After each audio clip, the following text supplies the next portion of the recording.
swala kukuita Gigi hatukuiti tena. Ni rahia na tuko na Bwana Tariki. Mabibi harusi watarajiwa kiboko kabisa. Mashallah. Mashallah. Ndugu yangu umestirika ndugu yangu. Ndugu yangu Tariki, hongera sana. Hongera sana ndugu yangu. Hongera sana. Chombo chako sasa hiki. Pete itaota kutu kwa jaki. Haiwezi kuota.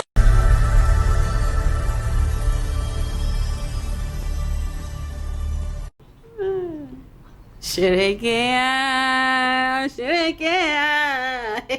Bibi harusi huyo mzuri kama ua, leo amepata bwana mzingua.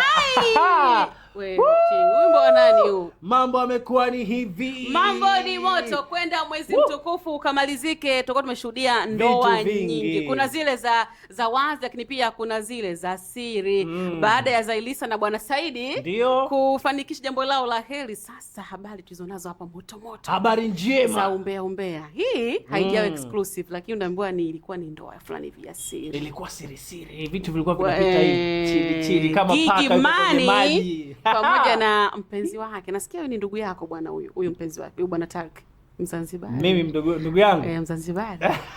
Tofauti yenu kala tu. Wazanzibari oye! Wazanzibari nishaingia mjini sasa hivi.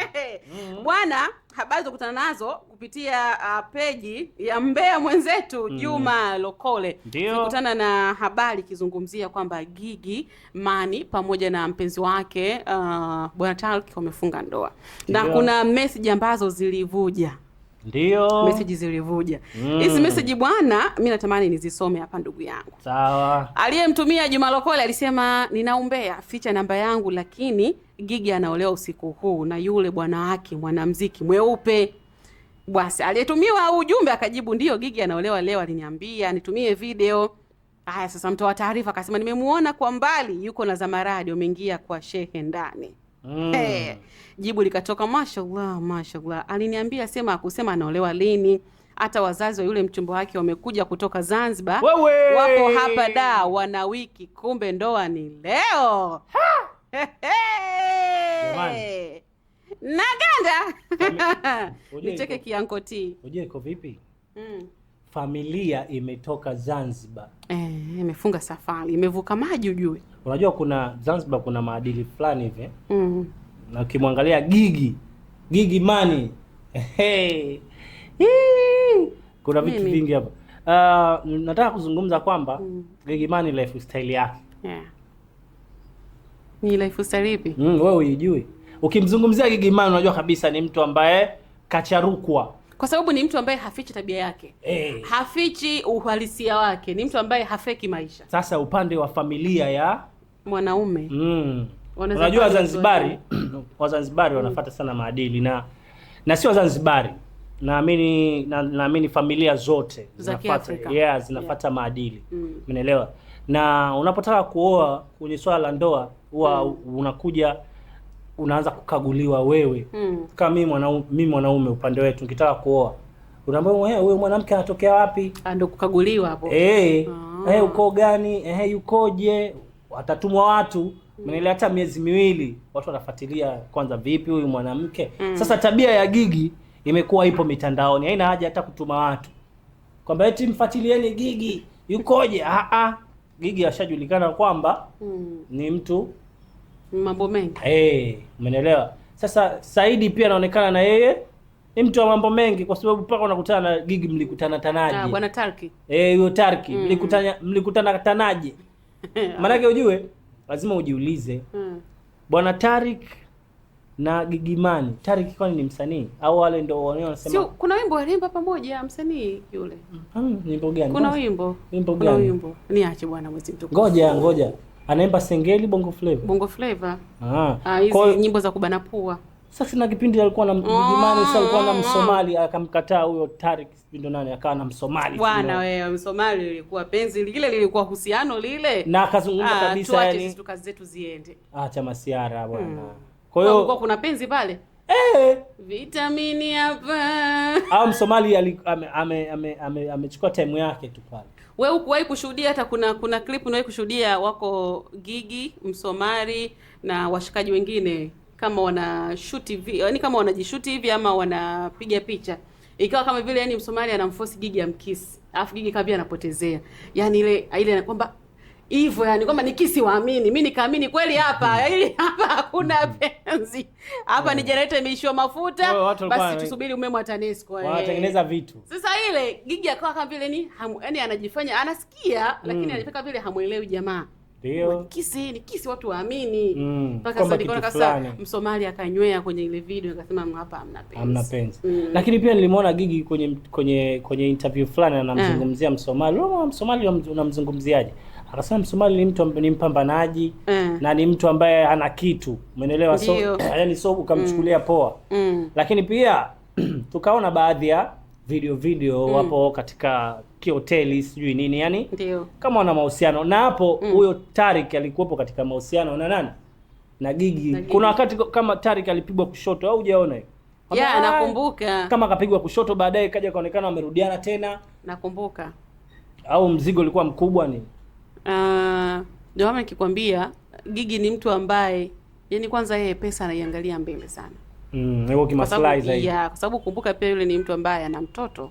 Ndio. Na ni single mother ambaye analea mtoto katika misingi ya maisha bora. Kwani yule mtoto wake si ana babake yule? Babake ni mtu mkubwa kabisa yule. Babake si ni mtangazaji. Hawaishi pamoja na Gigi na I don't think kama wako vizuri, hawako vizuri. Yaani wale wazazi wenza ambao bwana wewe ukijisikia tu matumizi mtoto wako usipojisikia acha. Kwa hiyo means kwamba asilimia kubwa Gigi mtoto anamhudumia yeye. Na mashallah Maila anasoma shule nzuri inaonekana mtoto anatema yule mtoto yule. Sasa Gigi yenyewe unamuonaje? Gigi mwenyewe yuko vizuri. Gigi kipindi chake yuko na Barakada Prince kipindi kile ndio yuko yeye ni video vixen. Yuko hivi yani Gigi kapungua wewe. Gigi. Sasa mimi Ochu najiuliza kwa nini Gigi akaamua kwenda kubadilisha dini na kufunga ndoa ya siri watu kutokujua. Kwani ndoa ni nini? Kwani kufunga ndoa watu wakajua kuna shida gani mpaka mkafunge ndoa za usiku za siri? Kwenye swala unajua kwenye swala la ndoa, ndoa unaweza ukafanya siri, unaweza ukafanya dhahir. Yes. Umeelewa? Yaani kuna wakati unaona mimi sitaki gharama. Sitaki gharama, mimi nifunge tu ndoa yangu ya mkeka. Na ujue ndoa za Kiislamu zinakuwa sina sana gharama na hasa ukifanya za siri. Ndio. Ndio maana wengi sana wanaoa alafu baadaye wanaenda kutekeleza lile swala la ndoa. Lakini mke anakuwa tayari kashaolewa. Kwa hiyo kwa Gigi kufanya hivyo na Gigi ndio yeye alobadilisha dini, si ndio? Bwana mwanaume alikuwa ni Muislamu kabisa. Lakini inaonekana mwanaume kwao kidogo sasampa. Kwa sababu gani? Umezingatia vigezo gani? Nikimwangalia yule si Mwarabu yule, Arabu kidogo. Yule ni Mwarabu yule? Ana kama kishombe kama wewe. Kupe mishombe. Mashombe tuko wawili tu Tanzania, mimi na Wastara basi. Jamani. Tuacheni. Jipakulia hayo manyama. Kwa hiyo kwa Bwana Tariq kwa upande wa familia sijajua, lakini nadhani kuna makubaliano ya pande zote mbili. Lazima. Kwa sababu inaonekana Tariq pia naye ana tabia hizo za nini? Hizo za tofauti. Zipi? Ya mitokotoko, klabu, nini. Sasa si wote si wasanii wale. Na ndio maana nakwambia upande wa Tariq familia yao. Najua Zanzibar ukizungumzia mtu kutoka Zanzibar kuna maadili fulani. Inawezekana alikuwa kashao na tuje kuangalia kwamba ameshawahi kuoa huyu Tariq au hajawahi au ndo ndoa yake ya kwanza. Inawezekana kashaozeshwa, umeelewa? Baadaye akaona mambo vipi kaacha, akaingia kwenye mziki dakika za mwisho, kakutana na Gigi tena. Tungejua. Gigi ni Kiki ni Gigi. Kiki ni Gigi. Lakini Gigi kuhusu maisha ya ndoa anaweza akayaishi vizuri. Nishaona kashaanza kubadilisha na muonekano. Umeingia kwenye peji yake. Yaani wewe unamzungumzia. Nini sasa? Unamzungumzia mtu chizi kichaa. Hapana, ngoja nikwambie kitu. Gigi ni mwanamke. Sasa. Sawa. Na nikisema sio kila mtu ni mwanamke. Sawa, ile ni jinsia tu, lakini sio kila mtu anaweza kuwa mwanamke. Wengine ni mwanamke lakini anatamani kuwa bado msichana. Kwa hiyo Gigi yule ni mwanamke. Hata akiamua kuioja maisha ya ndoa anaweza kaishi vizuri tu. Kwa sababu tayari kashaanza vitu vyake kwenye umri mdogo. Kwa hiyo kashavifanya sana. Yaani kama hizo mambo unaona sijui Gigi sijui mapepe sijui kayafanya sana, ameanza umri wake bado mdogo. Kwa hiyo kwa kipindi kama akaamua kukaa kwenye ndoa kweli, hiyo vitu kashavifanya sana. Gigi hajala bata lipi. Gigi hajatumia pesa ipi kula bata. Gigi hajatoka na mwanaume mwenye muonekano upi. Kwa hiyo ni mtu ambaye kama kweli kaingia kwenye ndoa na kaamua kuwa Muislamu, anaweza kauvaa Uislamu vizuri, tunakaa kwenye ndoa vizuri tu. Na ndoa yake kadumu safi tu. Inawezekana. Na mimi namuombea sisi kama ya nani ya Queen Darleen. Umeona Queen Darleen, kuna watu wanategemea kama Queen Darleen kwenye ndoa atadumu kiasi kile. Hapana. Ukiangalia hadhi ya familia yake, ukiangalia pia ametoka kwenye maisha ya usanii, ukiangalia ile ndoa pia iliingia mikanganyiko ya ukewenza lakini bado akaendelea kusimama imara. Yaani kuna watu kwenye ndoa wanabadilika. Yaani kuna watu ambao wanasubiri tu kitu kimoja tu kiwabadilishe ni ndoa. Lakini mimi naona Gigi mwenyewe vitu vishakuwa kwenye mitandao. Lakini nimeingia kwenye account ya Gigi hajaposti. You never know. Kitu cha chini kwa chini hiki baba. Na Juma Lokole amekuwa ni mtu wa mwanzo kuripua ili bomu. Si unajua Juma Lokole kuna swali ambayo inampita. Yani kwamba ametoa faili nje. Faili halina hata virus. Yeye kajitoa. Umenielewa? Kubwa akaambia usitoe hii namba. Sasa mimi na hofu. Zamaradi? Zamaradi ndio labda ndo kampa ubuyu Juma Lokole. Sidhani kama Zamaradi zakatoa ubuyu. Na Zamaradi si ni familia ya Gigi. Kwani kwenye ile ndoa alikopo Zamaradi tu jamani. Wanaofahamika Zamaradi. Lakini inaweza kuwa kuna watu walikopo kama majirani kama nani wameona wamerekodi wamemtumia Juma Lokole. Sidhani kama Zamaradi zakatoa hii kitu hivi. Huyu mtu ambaye amefanya hivi, huu umbea ambaye mtu wa mwanzo kuvujisha huu umbea. Anaonekana ni mtu maarufu. So mtu amini nakwambia. Sio mtu wa kawaida. Na kwa nini sasa kama ni mtu maarufu tuanze kumfikiria Zamaradi kwamba ndo ametoa siri? Si ndo katika watu maarufu? Sasa unahisi Zamaradi ana muonekano wa kimbea yule dada? Ona. Niache vipi? Wewe bana. Unaambiwa usimwamini mtu katika jambo lako. Yoyote yule. Fanya mambo yako wewe kama wewe. Au sio? Usimwamini sijui mtu anaweza hawezi. Inawezekana wewe tunamzungumzia hapa na kawa ndo mtu wa mwanzo kupeleka ubuyu kwa nani? Kwa Juma Lokole. Kumbe. Si ndo familia? Familia. Yote tisa tumpongeze Gigi pamoja na Bwana Tariq. Unajua imekuwa kama ile ndoa ya Simba na Zuchu. Jinsi ilivyokuwa. Vitu vimepita kona nyingi. Tukajuza nani aliyetoa siri wakati kwenye ile shughuli kulikuwa kuna familia tu. Kwa hiyo lazima kwenye familia huko kuna spy.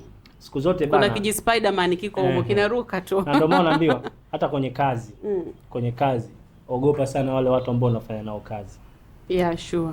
Kweli Yaani ogopa. Watu walikuogope. Don't trust someone. Usimwamini mtu. Yaani fanya, mimi tutafanya kazi hapa. Lakini ukija kwenye masuala ya kazi tufanye kazi. Lakini kuna vitu vinaweza vikaa vinapita chini kwa chini. Si kwa ubaya. Lakini kwa Gigi na Bwana Tariq, ndugu yetu huyu Mpemba kutoka Zanzibar, bana mimi niseme hongereni sana. Yaani Gigi ameweza tena. Ameweza tena kwa sababu ndoa isiwe ya Ramadhani tu. Idumu. Naamini ndio maana nimesema hapa Ramadhani hii Ramadhani imekuja na ndoa nyingi sana. Unaelewa? Tumeona sio kuna Haji Manara huku nako, tumeona huku kuna Harmonize, huku kuna Paula na nani. Yaani vitu vimekuwa Ramadhani imekuja imetuheshimisha. Imetupa heshima. Okay. Sawa. Tumalize hili la ndoa ya Gigi na Bwana Tariq. Ndio. Jamani.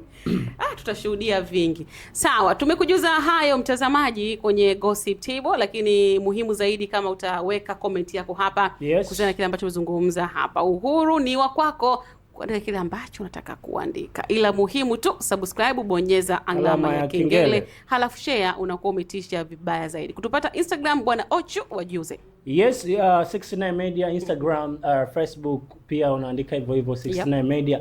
Lakini pia TikTok pia unaandika 69 Media. Alafu unatufollow pale na unaperuzi, unapata zile update zote ambazo sisi kama familia tunakusogezea hapo. Kwa hiyo nguvu yako kubwa ndio tufaa sisi tuwepo hapo. Kabisa. Wewe ndio bosi wetu. Sawa, mimi ni Sammy Baby alongside Bwana Ching. Mimi naitwa Ching. Ramadhani Karim, kwa rezima iliyokuwa njema. Amen.